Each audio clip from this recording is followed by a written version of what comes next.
Hello everyone, I'm Dr. Ashish Reddy, consultant microsurgical andrologist from Asian Andrology, Gachipoli, Hyderabad. ఈరోజు మనం discuss చేసే topic హస్తప్రయోగం చేసుకోవడం మంచిదా లేకపోతే దాన్ని అవాయిడ్ చేయాలా, దాని గురించి డిస్కస్ చేస్తున్నాం. మొదటిగా హస్తప్రయోగం అనేది సెల్ఫ్ ప్లెజరింగ్, అంటే ఒక మగవారిలో కానీ ఆడవారిలో కానీ వాళ్ళ సెల్ఫ్ ప్లెజరైజ్ చేసుకుంటే దాన్ని హస్తప్రయోగం అంటాం. ఈ హస్తప్రయోగం అనేది చాలా సేఫెస్ట్ థింగ్. నార్మల్గా చాలామంది భయపడుతుంటారు హస్తప్రయోగం చేసుకుంటే. చాలామంది దగ్గరకు వచ్చే పేషెంట్స్లలో, సార్ నేను చిన్నప్పుడు నాకు తెలియలేదు సార్, చాలా హస్తప్రయోగం చేసుకునేవాడిని, దానివల్లనే ఇప్పుడు ఈ సమస్య వచ్చిందని చాలామంది నా దగ్గరకు వస్తుంటారు. కానీ సైంటిఫిక్గా చెప్తున్నాను, ప్రాక్టికల్గా చెప్తున్నాను, హస్తప్రయోగం వారానికి 2 సార్లు ఇట్స్ అబ్సల్యూట్లీ సేఫర్. దానివల్ల ఎటువంటి ఇష్యూస్ ఉండవు. కానీ హస్తప్రయోగం చేసుకునే మెకానిజం, అంటే చాలామంది హస్తప్రయోగాలు డిఫరెంట్ రకాలుగా చేసుకుంటారు. నేను సైంటిఫిక్గా చెప్తున్నా, చేయితో చేసుకుంటారు, కొందరు బెడ్స్తో చేసుకుంటారు, పిల్లోస్తో చేసుకుంటారు, కొందరు రాడ్స్తో చేసుకుంటారు. సో ఇలా డిఫరెంట్ ప్యాటర్న్స్ ఉంటాయి.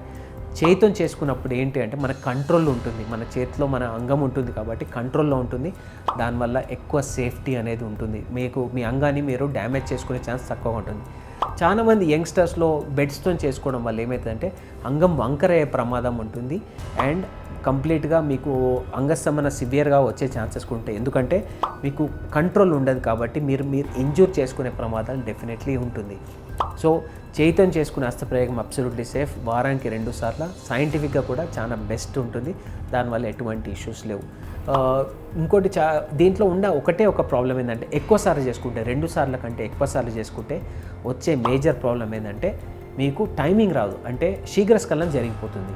ఎందుకంటే చాలా వరకు హస్తప్రయోగం చేసుకునే వాళ్ళు for the sake of it, అంటే ఊరికే ఏదో ఖాళీగా ఉన్నాము, ఇంట్లోనే ఉన్నాము అని ఏదో సెక్స్ వీడియోలు చూసి హస్తప్రయోగం చేసేస్తుంటారు.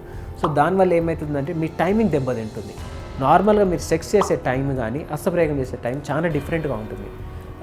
ఎందుకంటే దానికి డిఫరెంట్ పారామీటర్స్ ఉంటాయి. ఇక్కడ మీరు ఎలా ఉంటారు, అదే ఫాస్ట్గా చేసేసి మళ్ళీ వేరే వర్క్లోకి వెళ్ళిపోవచ్చు. లేకపోతే చదువుకునే స్టూడెంట్స్లో ఎక్కువ మంది నాకు చెప్పే యంగ్స్టర్స్లో వచ్చి చాలా రెగ్యులర్గా చెప్పేది ఏంటంటే, సార్ చదువుకునేటప్పుడు కొద్దిగా ఫ్రీ అయిపోతుందని హస్తప్రయోగం చేసుకుంటాము అని. సో కరెక్టే, మీరు అలా చేసుకోవడం వల్ల మీకు స్ట్రెస్ తగ్గుతవచ్చు. కానీ సెకండ్ ప్రాబ్లం ఏంటంటే దానివల్ల మీకు టైమింగ్, ఫ్యూచర్లో మీరు సెక్షువల్ లైఫ్ స్పాయిల్ అయ్యే ఛాన్సెస్ ఉంటాయి.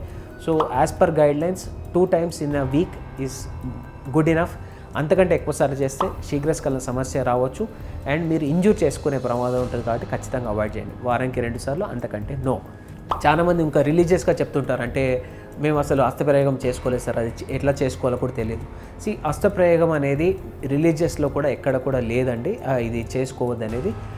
ఇది చాలామంది నాకు వచ్చే ముస్లిం పేషెంట్స్లో చెప్పేది ఏంటంటే ఇది మాకు హరాం సార్ అని. ఒకటి సెల్ఫ్ ప్లెజర్ వల్ల మీకు ఎవరిని నష్టం చేయట్లేదు, అది మీ ఇండివిజువల్ ఐడియాలజీ కాబట్టి మీరు లైట్ తీసుకోండి.